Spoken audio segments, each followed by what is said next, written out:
الحمد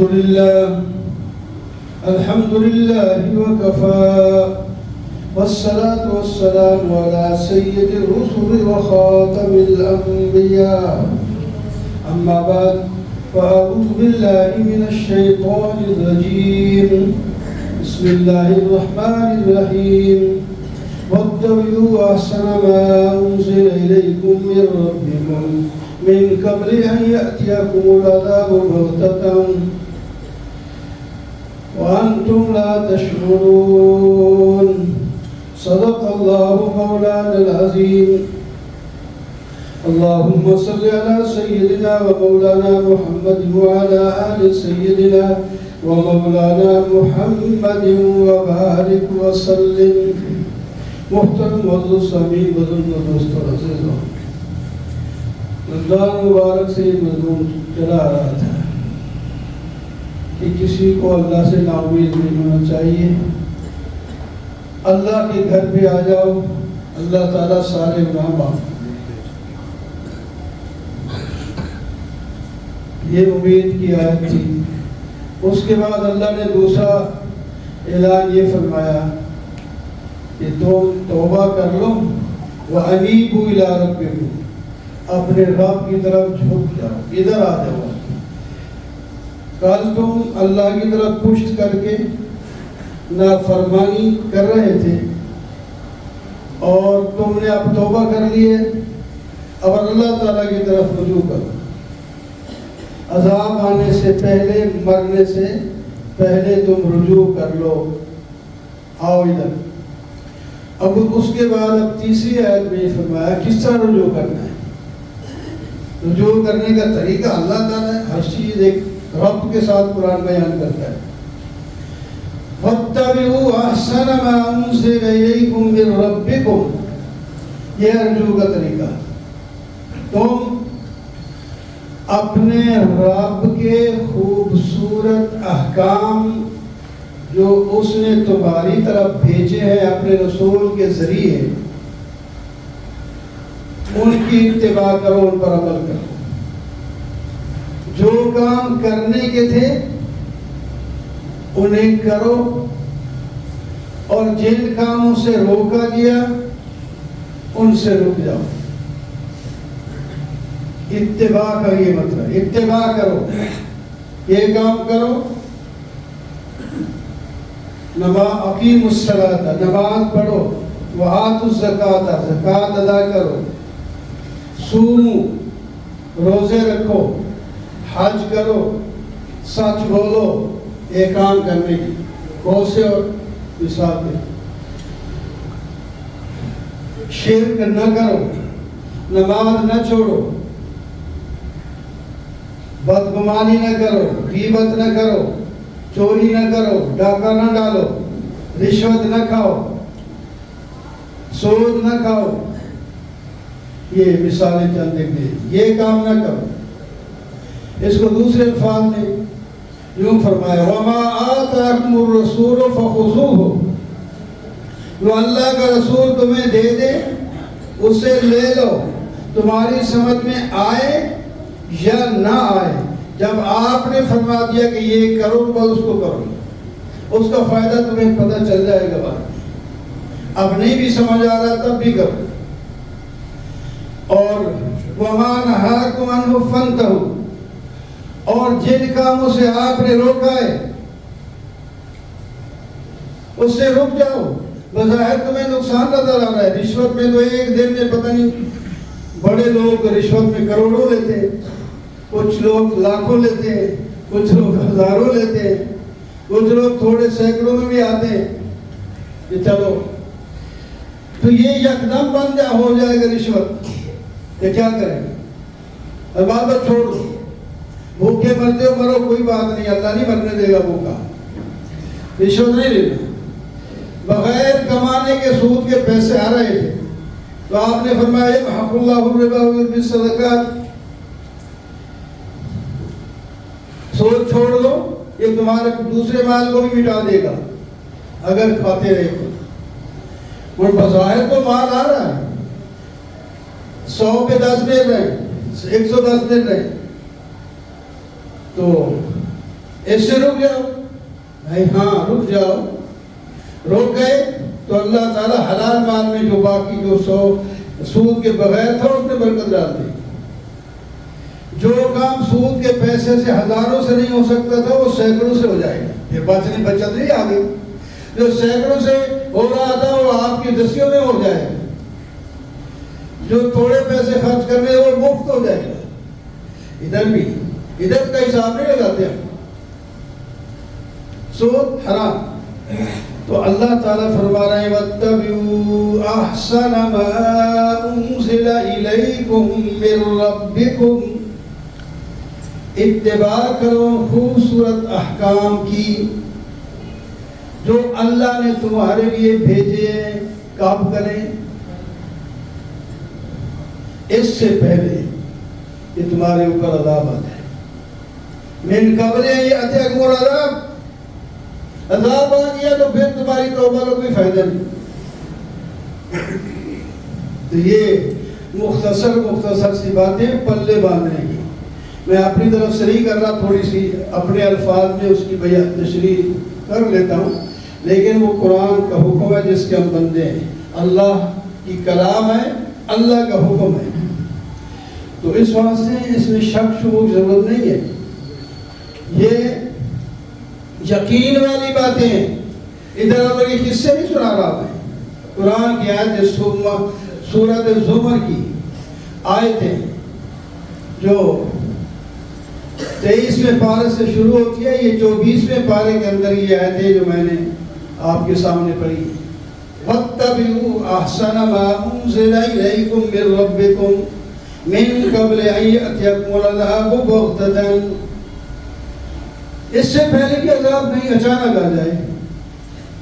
دیکھتے نہیں اچانک آ جاتا ہے، کرونا آ گیا ساری دنیا کو لپیٹ کے رکھ دیا.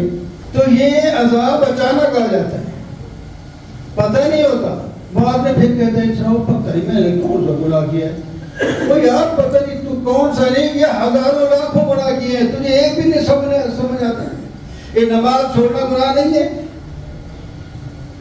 جھوٹ بولنا گناہ نہیں ہے. ان کو گناہ ہی نہیں سمجھتے. بد نظری کرنا گناہ نہیں ہے. یہ سب گناہ ہے. اور ہم پھر کہتے ہیں کہ ہم کون سا گناہ کیا ہے کہ ہم اس مصیبت میں پھنس گئے. یعنی نبی علیہ السلام کے زمانے میں تو کوئی مصیبت آتی مسجدیں ویسے ہی آباد رہتی تھی، لیکن اور زیادہ لوگ مسجدیں آباد کرتے تھے، زیادہ اللہ تعالیٰ سے مانگتے تھے. اور ہم جب مصیبت میں پھنسے تو مسجدیں حیران کراتے تھے. یہ کمکلی کی بات نہیں، دور کیا ہے اپنی طرف سے. تو وہ احتیاط بہرحال وہ تو جو گزر گیا اللہ تعالیٰ نے جان چھڑائی اس سے. لیکن آج بھی اس کا اثر ہے. حاجی صاحب کرونا کا ٹیکہ لگوایا کہ نہیں لگوایا؟ وہ پیے کہ نہیں وہ لے کے آؤ، نہیں تو ہم لگائیں گے. ابھی تک اس کا اثر لگا ہوا ہے. تو اللہ تعالیٰ فرماتے ہیں ان مصائب کے آنے سے پہلے سنبھل جاؤ. وہ آئے نہیں، وہ مصائب نہ آئے اور تم اپنی آخرت کو بناتے رہو. اب ہو گئے 3 حکم یاد رکھو. اب وہ رمضان سے بات چلی تھی کم از کم 3 باتیں یاد، پتہ نہیں کیڑی سی تھی. نہ امید نہ ہو، جتنے بھی گناہگار ہو اللہ معاف کر دیں گے، توبہ کر. ایک بات. دوسری، توبہ کرنے کے بعد اللہ کی طرف جھک جاؤ، یعنی اللہ کا جو حکم ہے پورا کریں گے. پھر اب تیسری بتائیے وقت بھی ہو. جھکنے کا کیا مطلب ہے؟ صرف ٹیڑھا کر کے بیٹھے رہو نہیں، اتباع کرو اللہ کا جو بھی حکم ہے بس اس پر عمل کرو. یہ ہے جھکنا. وَاتَّبِعُوا أَحْسَنَ مَا أُنزِلَ إِلَيْكُم مِّن رَّبِّكُم. عذاب کے آنے سے پہلے پتہ ہی نہیں لگے گا جب عذاب آتا ہے. اچھا بھلا آدمی ہوتا ہے، بیمار ہو جاتا ہے، موت کی خبر آ جاتی ہے. اس کے بعد یہ 3 حکم میں نے 3 جمعہ میں سنا دیے اور اس کو ہر آدمی یاد کرے، دوسروں تک پہنچائے. اللہ کی بات ہے، آپ سب مبلغ ہیں. یہ پوری امت نبی والا کام کرتی ہے. نبیوں کا کام اللہ کا دین آگے پھیلانا ہے. ہماری جو ایک مسئلہ بھی ہو وہ عمل خود پہ کریں اور دوسرے تک پہنچائیں. یہ ہماری ذمہ داری ہے، دوسرے تک بھی پہنچائیں. تین مسئلے آسان سے، کوئی لمبی گردان نہیں یاد کرنی پڑتی. آگے تخویف ہے. اللہ تعالیٰ فرماتے ہیں اب تو یہ ہماری باتوں پر عمل نہیں کر رہا نا انسان، ہم نے اس کو بڑا سمجھایا ہے، جتنے بھی گناہ ہیں آ جاؤ ہم معاف کر دیں گے. اس کی طرف بھی توجہ نہیں کی، معاف توبہ کر لینی چاہیے. اور ہم نے کہا ہماری طرف جھک جاؤ، پھر بھی نہیں جھکا. ہم نے کہا ہمارے احکام پر عمل کرو، پھر بھی نہیں کرتا. ادھر موت آ گئی یا عذاب آ گیا، موت. تو اب اللہ تعالیٰ فرماتے ہیں یہ آدمی جو ہماری باتیں نہیں مان رہا، ہم نے اسے بڑا سمجھایا ہے، سب سرخرو ہو کے آئے گا اگر یہ کام کرے گا تو آگے آسانی ہو جائے گی، لیکن نہیں کرتا تو وہاں پکڑو گی. پھر ان تقول نفس یا حسرت علی ما فرطت فی جنب اللہ وان کنتم لمن الساخرین یا من الساخرین. فرمایا ایک بہانے کرے گا وہاں جہاں جاتے ہیں نا، جہاں تو جا کر بہانہ لگا کر نہ کوئی جھوٹ بول کر جان چھڑا لیتے ہیں نا انسان کے سامنے. وہاں ایک بہانہ جو بہانے کریں گے، چال بازیاں کریں گے. اللہ تعالیٰ نے ان کا ذکر تین بیان فرمائے یہاں اور بھی ہیں. فرمایا ایک بہانہ تو یہ کرے گا، تسلیم کر لے گا. کیا کہے گا؟ بس میں نے کوتاہی کی ہے، مجھ سے غلطی ہو گئی ہے، میں مذاق کرتا تھا ایمان والوں کے ساتھ، ایمان کے ساتھ، قرآن کے ساتھ، قرآن والوں کے ساتھ. میں نے اللہ کی جانب بڑی کوتاہی کی ہے، بڑی غلطی کی ہے. اس کا مقصد یہ ہوگا جب میں نے اعتراف کر لیا تو آگے اس کو نرم ہوگا جائے گا، ٹھیک ہے یار اس نے مان کو لیا، معاف کر دیں. سمجھیں؟ یہ بہانہ وہاں اللہ کے حضور پیش کرے گا. اللہ تعالیٰ اس کے بہانے کو نہیں مانیں گے. پہلے تین ان کے بہانے، اب یہ پہلا بتا رہا ہوں. آگے جواب تین بہانوں کے بعد آئے گا کہ ہم اس کا کیا جواب دیں. ایک بہانے بنائے گا، غلطی ہو گئی، انسان ہے، ہو جاتا ہے. ابھی کہتے نہیں انسان ہے، غلطی ہو جاتی ہے، یہ ہو جاتی ہے، پھر معاف کر دے، کوئی بات نہیں. ایک تو یہ چال بازی کرے گا کہ میں بہانہ لگا لوں، اعتراف کر لوں، اعتراف جرم کر لوں تو اعتراف جرم سے معافی ہو سکتی ہے. یہاں دنیا میں بعض دفعہ ہو بھی جاتی ہے، چلو مان کر لیا ایسا نہیں، چھوڑو معاف کر. اللہ تعالیٰ فرمائیں گے نہیں. دوسرا بہانہ کیا لگائے گا؟ اب الزام کے ساتھ لگا دے گا اللہ تعالیٰ کا. وہ کیا کہے گا؟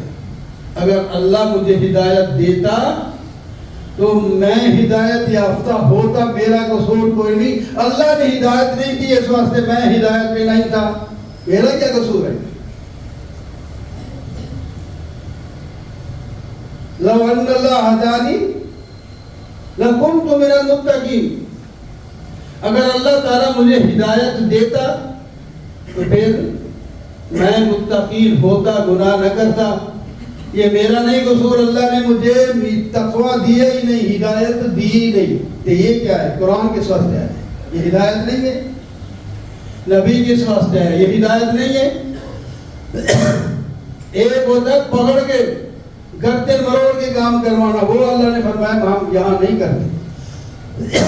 ہم بتا سب کچھ دیتے ہیں. ہم نے ہدایت کے لیے نبی بھیجے، نائب نبی بھیجے، کتابیں بھیجی، عقل دیا، خود عقل، اور کچھ بھی نہ ہو عقل بھی اتنی چیز ہے سمجھ سکتا ہے. اپنے محسن کی نافرمانی نہیں کرنی چاہیے. یہ عقل بالکل ان پڑھ بھی ہو، ایک نوکر ہو، کوئی الف با بھی نہیں جانتا، جس کے گھر سے کھاتا ہے، تنخواہ لیتا ہے، ویسے کوئی بگڑ جائے، مزاج خراب ہو جائے تو الگ بات ہے، وہ بھی کر لیتے ہیں. لیکن عام طور پر نہیں کرتے. یار اس گھر سے کھاتے اس کو فائدہ پہنچانے کے بعد نقصان پہنچاؤں میں, ایسا نہیں ہو سکتا. محبت بھی کرتا ہے. یہ عقل یہ بات سمجھا دیتا ہے. عقل ایک بڑی نعمت ہے. اس واسطے اللہ حکم کرتے کہ پھر لوگ لعلکم تعقلون, تاکہ تم عقل سے کام لو. عقل تو تمہیں ہم نے دیا ہے. جعل لکم السمع والابصار والافئدہ لعلکم تشکرون. آج ہے بھی شکر کا بیان, آپ سن ہی رہے تھے. آج اخباروں میں بے شکر کرو کہ اللہ تعالیٰ نے ہماری وجہ سے چند بندی کرائی ہے. شکر ہے الحمدللہ. چلو کسی نہ کس طرح بند ہوئی, اللہ تعالیٰ کرے ہمیشہ کے لیے بند ہو جائے, لیکن آئے سیدھے راستے پر, وہ شکر ہے. تو اللہ نے عزت دیا, پھر اس عزت کو آگے بڑھائیں. آپ نافرمانیاں کرتے رہیں تو پھر کیا ہوگا؟ شکر. اللہ تعالیٰ نے فرمایا تھا ہم نے تمہیں کیا دیے؟ کان دیے, آنکھیں دی اور دل دیے تاکہ شکر کرو. دل میں عقل اور قریب چیزیں ہیں, وہ بات کرے دونوں ایک چیز ہے, الگ الگ ہے. دماغ, عقل, دل. تو اس واسطے دیے ہیں تمہیں. ہر آدمی سمجھ سکتا ہے, ذرا سوچے تو, نہ سوچے تو اس کی بات نہیں. تو بہرحال ہدایت اللہ نے دی ہے, ہم نہ لیں تو اللہ کا کوئی قصور نہیں. اس واسطے گرفتاری ہوگی.